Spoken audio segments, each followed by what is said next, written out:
Hello friend, मैं Prince Kumar और आज हम लोग राष्ट्रीय आंदोलन को देखेंगे।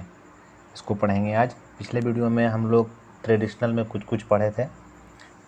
अगर वो सब वीडियो नहीं देखे हैं तो देख लीजिए पीछे जाकर। तो आज हम लोग राष्ट्रीय आंदोलन पढ़ते हैं। देखिए, राष्ट्रीय आंदोलन जो हम लोग पढ़ेंगे, तो देखिए राष्ट्रीय आंदोलन होने से पहले कुछ कुछ विद्रोह अंग्रेजों के प्रति पहले भी हुआ था। उसको भी हम लोग देखेंगे। तो देखिए, यहाँ पर बताया है, कह रहा है यहाँ पर कि भारत में अंग्रेज़ों के विरुद्ध, यहाँ साफ साफ बता रहा है कि भारत में अंग्रेज़ों के विरुद्ध अखिल भारतीय स्तर पर, अखिल भारतीय मतलब अक्खा इंडिया, पूरा इंडिया, अखिल भारतीय स्तर पर जो आंदोलन हुआ उसे राष्ट्रीय आंदोलन कहा जाता है। यानी कहने का मतलब हो गया कि भारत में जो है अंग्रेज़ों के विरुद्ध लड़ाई लड़ा गया। अब पूरे इंडिया के स्तर वाला लोग लड़ा है ना, हर एक जगह के लोग, चाहे बिहार से हो, यूपी से हो या कहीं से भी हो, हर जगह के लोग लड़ा। तो ये हो गया, ये राष्ट्रीय आंदोलन कहला गया, है ना। अब क्या हुआ, दूसरे लाइन जो है, भारत पर अंग्रेज़ों ने धीरे धीरे अपना शासन का विस्तार किया। जैसे कि अंग्रेज़ पहले कहाँ आए थे, ईस्ट इंडिया कंपनी का स्थापना किए थे। और धीरे धीरे धीरे धीरे धीरे धीरे धीरे धीरे धीरे वो पूरी तरह से हमें लोग पे भारी पड़ गए, है ना। इनका शासन 19वीं शताब्दी के प्रारंभ तक अखिल भारतीय स्तर पर हो गया, है ना। 19वीं शताब्दी तक उसका जो मतलब शासन था, पूरा इंडिया पे शासन वही अंग्रेज लोग ही कर रहे थे, है ना। देखिए, अंग्रेज़ों का शोषण ही अखिल भारतीय स्तर पर हुआ, अतः अंग्रेज़ों के विरुद्ध आवाज़ पूरे भारत में उठने लगे। सही बात है, अंग्रेज़ परेशान कर रहे थे हम लोग को, तो आवाज़ भी उठेगी हर जगह से, तो आवाज़ भी उठने लगी इसकी वजह से, है ना। तो अखिल भारतीय स्तर पर पूरा इंडिया पे शोषण कर रहे थे, राज कर रहे थे। अंग्रेज करते क्या थे, शोषण करते थे। जैसे 3 काठिया प्रथा लाए थे, टैक्स बढ़ा देते थे, तरह तरह से परेशान करते थे, है ना। तो शोषण करते थे, तो पूरा इंडिया वाला को शोषण करते थे, तो आवाज़ भी पूरा इंडिया में उठने लगा, पूरा इंडिया से।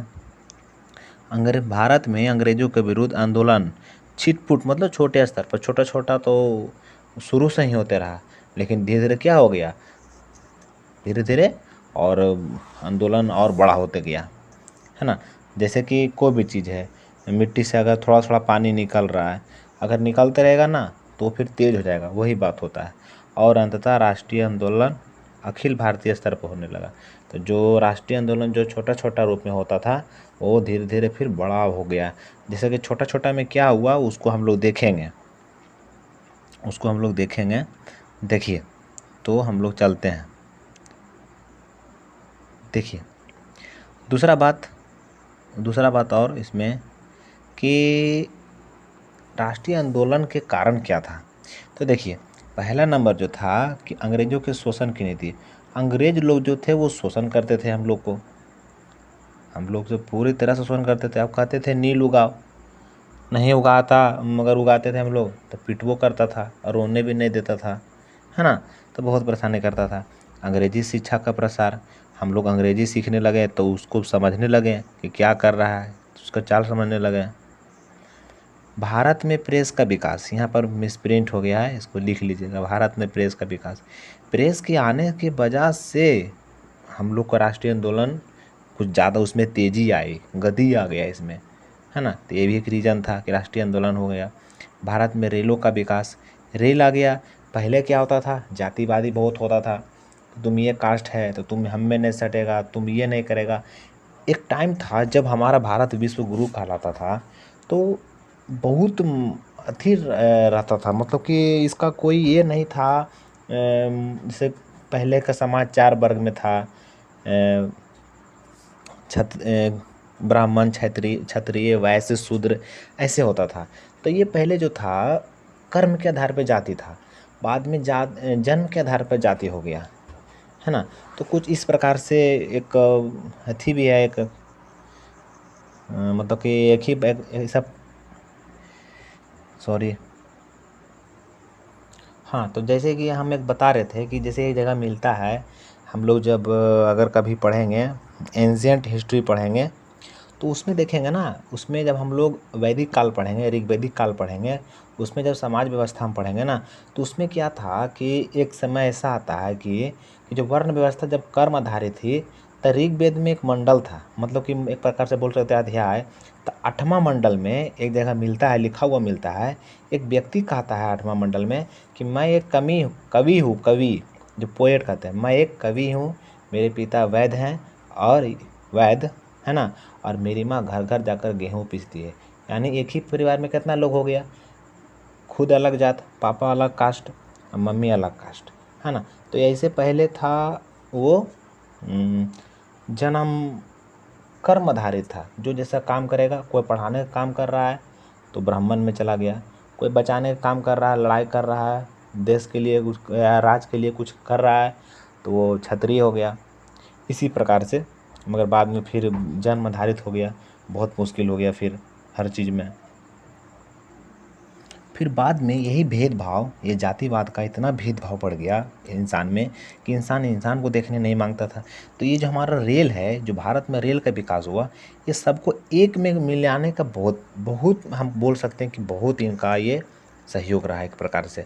अब जैसे रेल में है, पंडित जी भी वहीं बैठल है और कोई वैश्य है वो भी वहीं बैठल है, एक के साथ बैठा हुआ दोनों, वो भी अपना दर्द बताता है, अरे यार अंग्रेज बहुत मारता है यार, वो भी अपना बताता है, अब दोनों दोस्त बन जाता है। तो इस प्रकार से भारत में रेल का भी विकास हुआ। इसके कारण से राष्ट्रीय सब मिला जुला, तो कहा नहीं हम लोग को अंग्रेज़ को हटाना चाहिए, हम ही को देश में रहता है, हमें ही खाता है, हम ही को खाने नहीं देता है, हम ही को परेशान करता है। और क्या हुआ कि 5वां रीजन था सामाजिक और धार्मिक आंदोलन का विकास। अब हम लोग का जैसे समाज था पहले सती प्रथा, फिर हम लोग अलग अलग कुछ कुछ करते थे, जो जैसे बाल विवाह।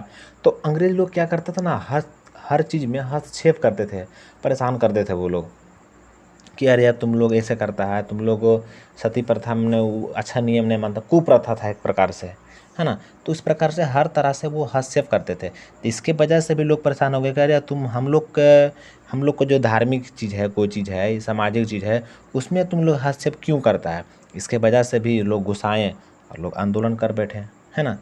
तो इस प्रकार से यही सब रीज़न था कि भारत में राष्ट्रीय आंदोलन का उदय हो गया, है ना। अब जैसे कि हाँ वही बताएंगे, अगला है 1857 के पूर्व, जैसे कि 1857 में राष्ट्रीय आंदोलन मैंने पूरा बड़ा तौर पर स्टार्ट हो गया था, मगर उससे पहले भी छोटा छोटा, है ना, स्टार्ट हुआ था। 1857 के पूर्व अंग्रेजों के विरुद्ध विद्रोह हुआ। 1857 के पूर्व अंग्रेजों के विरुद्ध क्षेत्रीय स्तर पर बहुत सारा विद्रोह हुआ, जिसमें से पहला हमारा है सन्यासी विद्रोह। पहला हमारा है सन्यासी विद्रोह। सन्यासी विद्रोह 1770 ईस्वी में हुआ था।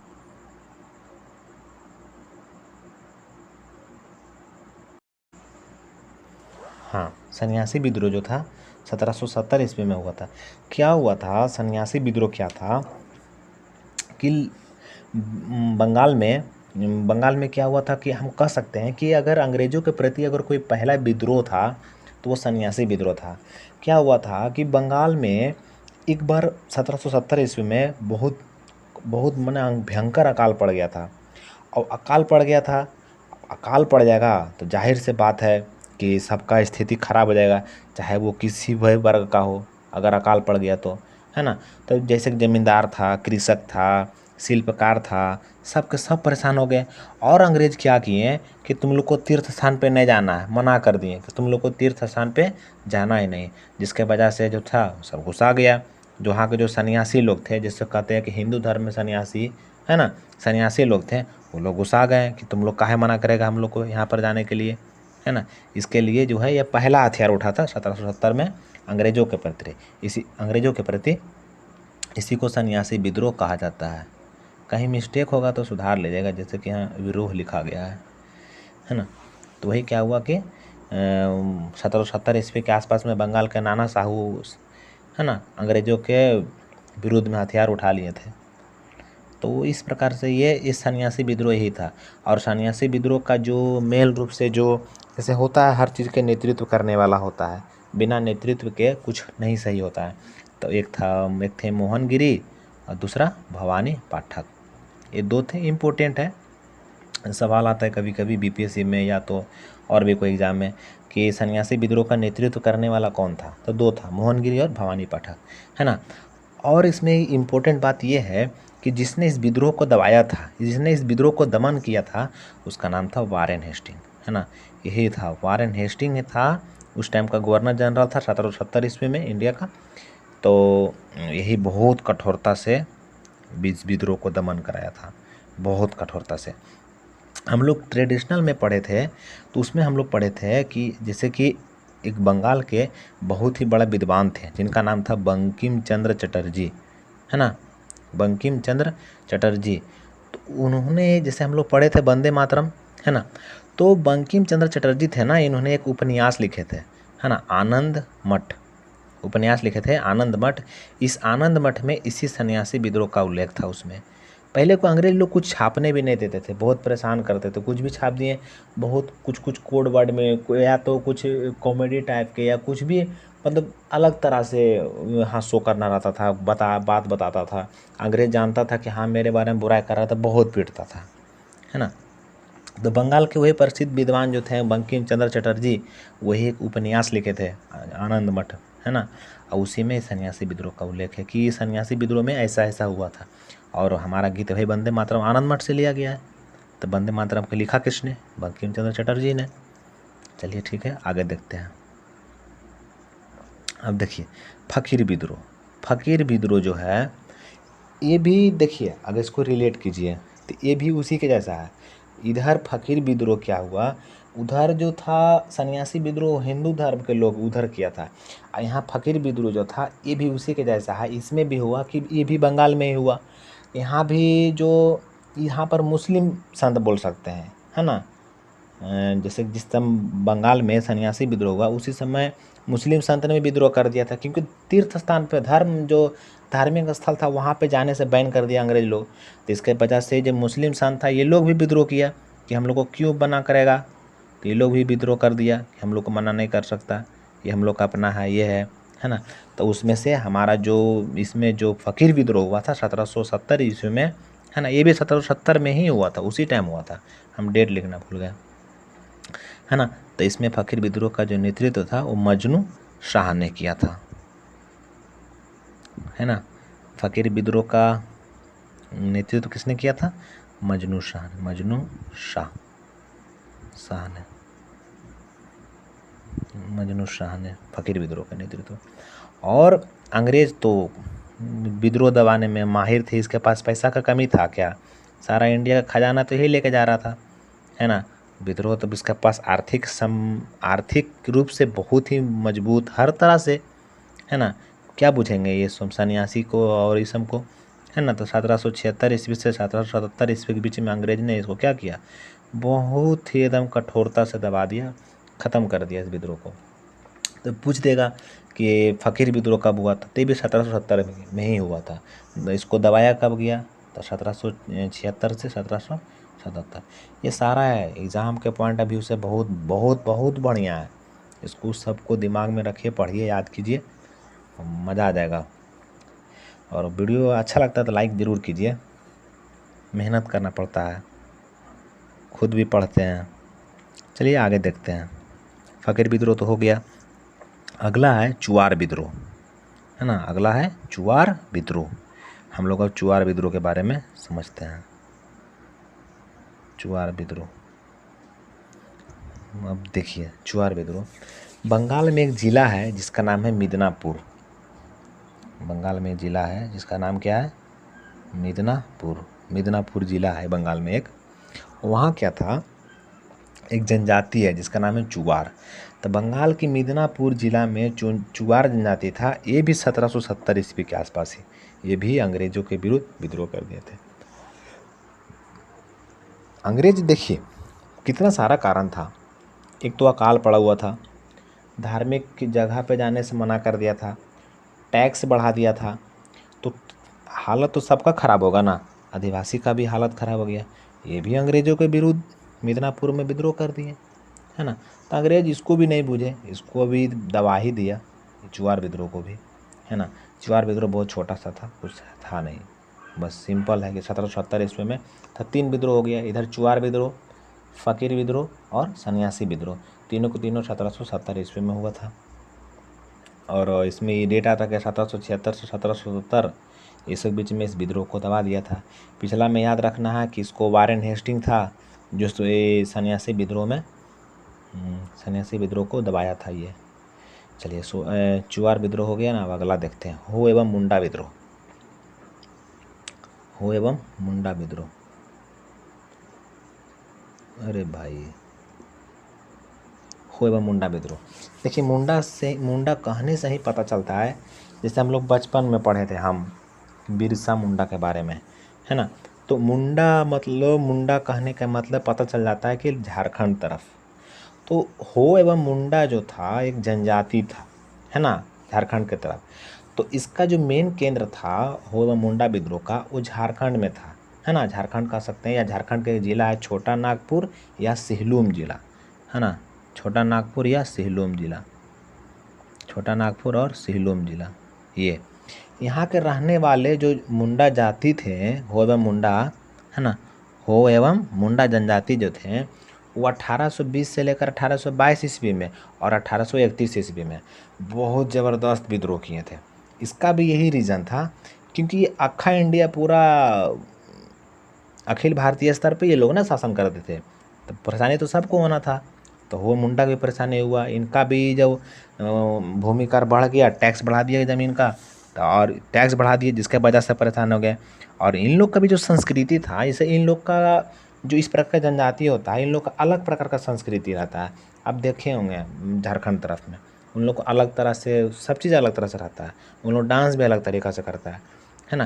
तो ये लोग उसमें भी हस्तक्षेप करते थे, जिससे कि हम लोग को सरकार जो अलग किस्म का लोग होता है, जैसे नागालैंड तरफ हो गया, झारखंड तरफ हो गया, उसको विशेष प्रावधान देती सरकार कि नहीं, ताकि उसको में कोई हस्तक्षेप ना करे, उसको, है ना, विशेष तरह से मिलता है, छूट मिलता है या सुविधा मिलता है उन लोग को। तो अंग्रेज़ क्या करते थे कि हो एवं मुंडा जनजाति था, इसको भी भूमि कर बढ़ा दिया गया था और इसका संस्कृति में हस्तक्षेप कर रहा था। तो ये भी परेशान हो गए थे। तो जो हो एवं मुंडा जो जनजाति थे, ये भी अंग्रेज़ों के प्रति मतलब कि विद्रोह कर दिए कि अब हम आपसे नहीं रहा जाएगा, है ना, अब हम बहुत कर लिए आप लोग। ये लोग भी कर दिए, मगर कहाँ इन लोग के पास इतना हथियार था, हर तरह से तो कमज़ोर थे ये लोग। ऐसे भी हम लोग का खजाना खा रहा था अंग्रेज लोग। तो अंग्रेज़ों ने क्या किया, 1837 ईस्वी में इस विद्रोह पर पूरी तरह से काबू पा लिया, मतलब एकदम रात भर छोड़ा कर रख दिया ये अंग्रेज़ 1837 में। तो इसमें ये डेट याद रखिएगा इकट्ठा की 2 बार, है ना, 1820 से 1822 ईस्वी और 1831 में ज़बरदस्त विद्रोह, मगर फाइनली 1837 में छक्का छोड़ा दिए हैं एकदम, मतलब कि विद्रोह ख़त्म। अब अगला देखते हैं, हो एवं मुंडा ख़त्म। कोल, बहुत लंबा वीडियो चला जाएगा लगता है। कोल विद्रोह, कोल भी एक प्रकार के जनजाति था, आदिवासी, है ना। तो क्या हुआ था कि 1831 ईस्वी में झारखंड के छोटा नागपुर, है ना, वहीं था कोल आदिवासी। झारखंड के छोटा नागपुर तरफ कोल आदिवासी थे, है ना। ये भी क्या किए थे कि अंग्रेज़ों के विरुद्ध में विद्रोह कर दिए थे, है ना। क्या करते थे अंग्रेज लोग, बदमाशी करते थे। जो इसको मतलब सपोर्टर रहते थे या जो भी, तो क्या करते थे कि जो कोल जनजाति का जो ज़मीन वमीन होता था, इसको छीन करके देता था दूसरा को, मुस्लिम को, सिख को, यार जो उसको रहता था उसको। इसके वजह से परेशान हो गए, है ना। तो झारखंड तरफ एक जगह है जिसका नाम है सिहलूम, पलामू, हजारीबाग, मानलूम, ये सब क्षेत्र जो थे स्थापक विद्रोह, स्थापक कहने का मतलब जो जहाँ पे है वहीं से विद्रोह सब शुरू करना चालू कर दिए। मगर अंग्रेज मानने वाला कहाँ थे, वो फिर से इस विद्रोह को दबा दिए, है ना। विद्रोह को अगर दबाएंगे क्यों नहीं, वो अगर नहीं दबाएंगे तो फिर उनका काम ख़त्म हो जाता ना, उसको यहाँ से हटना पड़ता। चलिए ये भी ख़त्म हो गया, ये भी आसान था। कोल विद्रोह, कोल विद्रोह याद रखिएगा कि 1831 ईस्वी में छोटा नागपुर, झारखंड। एकदम नोट्स बना लीजिए, ये सब एग्ज़ाम के पॉइंट ऑफ व्यू से बहुत अच्छा है। इसमें वही बताया जा रहा है जो एग्ज़ाम में आता है ज़्यादा एकदम, बिहार एसआई हो या कोई भी हो। हम लोग अगला देखते हैं खासी विद्रोह। ये इम्पोर्टेंट है, खासी विद्रोह बहुत छोटा है बट इम्पोर्टेंट है, खासी विद्रोह, है ना। तो खासी जनजाति है मेघालय में, है ना। तो इसमें भी हुआ था कि मेघालय की खासी जनजाति था, ये भी 1838 ईस्वी के आसपास अंग्रेजों के विद्रोह कर दिए थे। रहा नहीं जाता था, वो कैसे रहा जाएगा? हमारे देश में रहता है, हमारे घर में रहता है, हमें को खाना नहीं देगा, कैसे रहेंगे? है ना। तो इसमें इसमें ये भी आई है, ये खासी विद्रोह का जो नेतृत्व था राजा तिरुत्सी। किसने किया था? राजा तिरुत्सी, है ना, राजा तिरुत्सी। ये इम्पोर्टेंट है कि खासी विद्रोह का नेतृत्व किसने किया था? राजा तिरुत्सी ने किया था खासी विद्रोह का नेतृत्व। खासी विद्रोह अंग्रेजों के मन खासी विद्रोह कब हुआ था? 1838 ईस्वी में हुआ था खासी विद्रोह। आगे देखते हैं।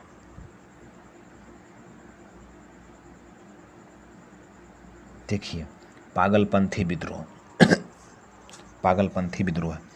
तब देखिए पागलपंथी जो है ना, पागलपंथी एक संप्रदाय था, अर्ध धार्मिक संप्रदाय, जिसको करम शाह ने चलाया था। करम शाह एक आदमी थे बंगाल में, है ना, इन्होंने ही चलाया था। एक संप्रदाय था, अर्ध धार्मिक था, मतलब पूरी तरह से धार्मिक नहीं था, है ना।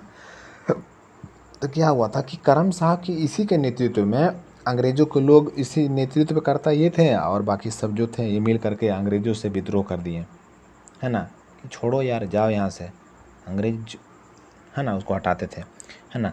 जब ये इसका मृत्यु हो गया 1825 ईस्वी में, करम शाह की मृत्यु हो गई, तो इसका बेटा था टीपू, है ना। टीपू याद रखिएगा, सिर्फ टीपू देखने पे टिक अलग चीज़ टिक नहीं कीजिएगा, है ना। करम शाह के एक बेटे थे जिनका नाम था टीपू। फिर आगे इस विद्रोह का नेतृत्व उसका बेटा खुद करने लगा। टीपू जो था वो नेतृत्व करने लगा 1825 में, है ना। और 1850 ईस्वी में इस विद्रोह को दबा दिया गया, यानी 25 साल तक लगभग चला, फिर इस विद्रोह को भी दबा दिया। तो पागलपंथी विद्रोह भी हो गया। चलिए अब आगे देखते हैं।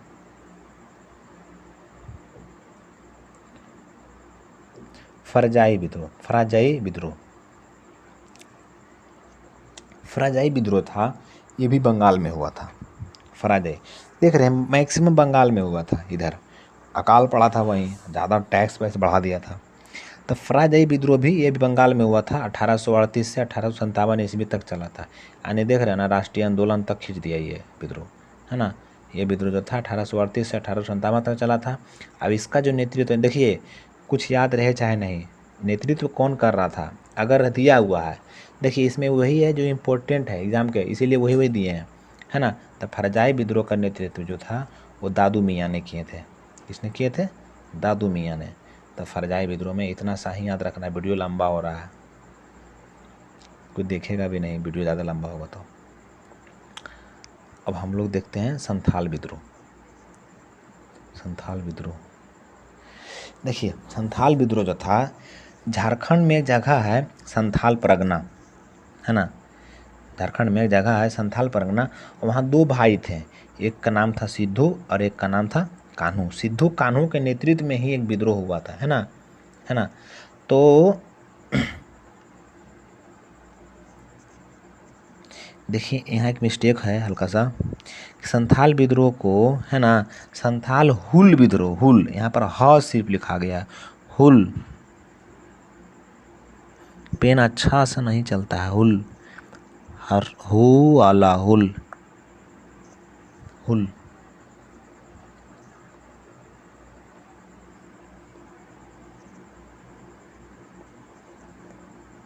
हुल, है ना।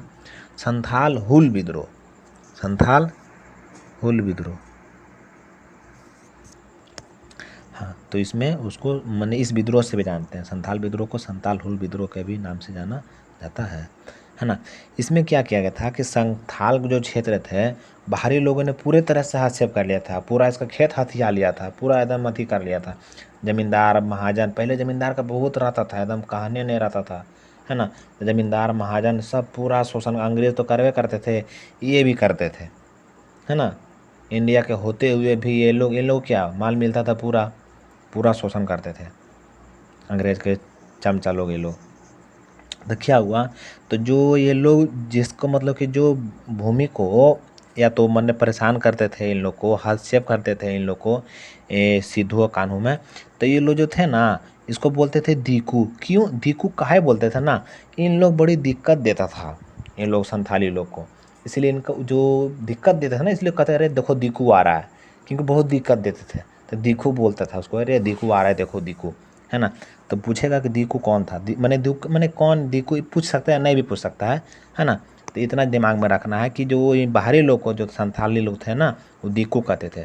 जमींदारों ने भूमि कर अधिक कर दिया था, पूरा टैक्स बढ़ाता था, भूमि कर बढ़ा देता था, है ना। संथालों ने ब्रिटिश शासन, महाजनों एवं जमींदारों के विरुद्ध जोरदार विरोध कर दिया। विद्रोह करेगा ही, है ना, ब्रिटिश शासन के विरुद्ध में किया भी, और जमींदार जो था इसको विद्रोह में भी कर दिया, है ना। 1855 के संथाल विद्रोह का नेतृत्व सिद्धू और कान्हू नामक दो भाइयों ने किया था। इसके अलावा दो भाई और था, है ना, ये दोनों भी किया। वो अगला नोट्स में हम दे रहे हैं, अगले में देखिए, ये भी संथाली विद्रोह है। इसमें देखिए यहाँ बताया, सिद्धू और कान्हू के दो और भाई था, इसका नाम था चांद और भैरव। ये भी इस विद्रोह में शामिल थे, है ना, कभी पूछ भी सकता है। यह विद्रोह राजमहल की पहाड़ियाँ और भागलपुर तक विस्तृत था, है ना। झारखंड तरफ राजमहल की पहाड़ियाँ, भागलपुर तरफ विस्तृत था। संथालों ने डाकघर, रेलवे लाइन, सरकारी कार्यालय पूरी तरह से क्षतिग्रस्त किया, पूरा चोट पहुंचाया, और जमींदार और महाजन को पूरा मारा और लूटा भी, कि तुम लोग मेरा बहुत ज़मीन लूटता है ना, पूरा मारा भी। कुछ समय तक इस क्षेत्र पर संथालों का पूरी तरह अधिकार हो गया, है ना। ऐसा लगा कि संथाल जो थे पूरी तरह से, क्योंकि मार रहे थे, सबको लूट रहे थे, मार रहे थे, लूट रहे थे, मगर पावरफुल कौन था? अंग्रेज। क्या किया 1856 ईस्वी में? बहुत बड़ा सेना लाए अंग्रेज और दबा दिया, और कुछ खत्म हो गए विद्रोही। अब अगला देखते हैं, अहोम विद्रोह। अब देखिए अहोम विद्रोह ये लास्ट है, फिर हम अगला वीडियो में कुछ बताएंगे, बहुत लंबा वीडियो चला गया। अहोम विद्रोह 1828 ईस्वी में अहोम विद्रोह। अहोम विद्रोह असम की अहोम जनजाति है ना, असम में जनजाति है अहोम जनजाति, इसी ने किया था अहोम विद्रोह, है ना। अहोम विद्रोह का नेतृत्व जो था गोमधर कुंवर। अहोम विद्रोह का नेतृत्व किसने किया था? गोमधर कुंवर ने किया था। मगर जा कर के 1828 में ही इसमें, है ना, 1828 ईस्वी में हुआ था। इस विद्रोह को भी अंग्रेज ने क्या किया? बहुत बेरहमी से दबा दिया। तो आज के लिए यहीं तक रहने देते हैं, आगे कुछ नहीं है, ठीक है। आज यहीं तक रहने देते हैं, फिर कल आएंगे वीडियो लेकर बताएंगे। इसी तरह से नोट्स देते रहेंगे, आप लोग पढ़ते रहिए, आगे बढ़ते रहिए, हम भी पढ़ते हैं। और वीडियो को लाइक कीजिए, चैनल सब्सक्राइब कीजिए और पढ़िए, अच्छा नोट्स है, हम भी पढ़े हैं। तो कुछ कुछ खुद से, कुछ बुक से कलेक्ट करके एक नोट्स बना के इस पे हम देते हैं। तो थैंक यू फॉर वॉचिंग।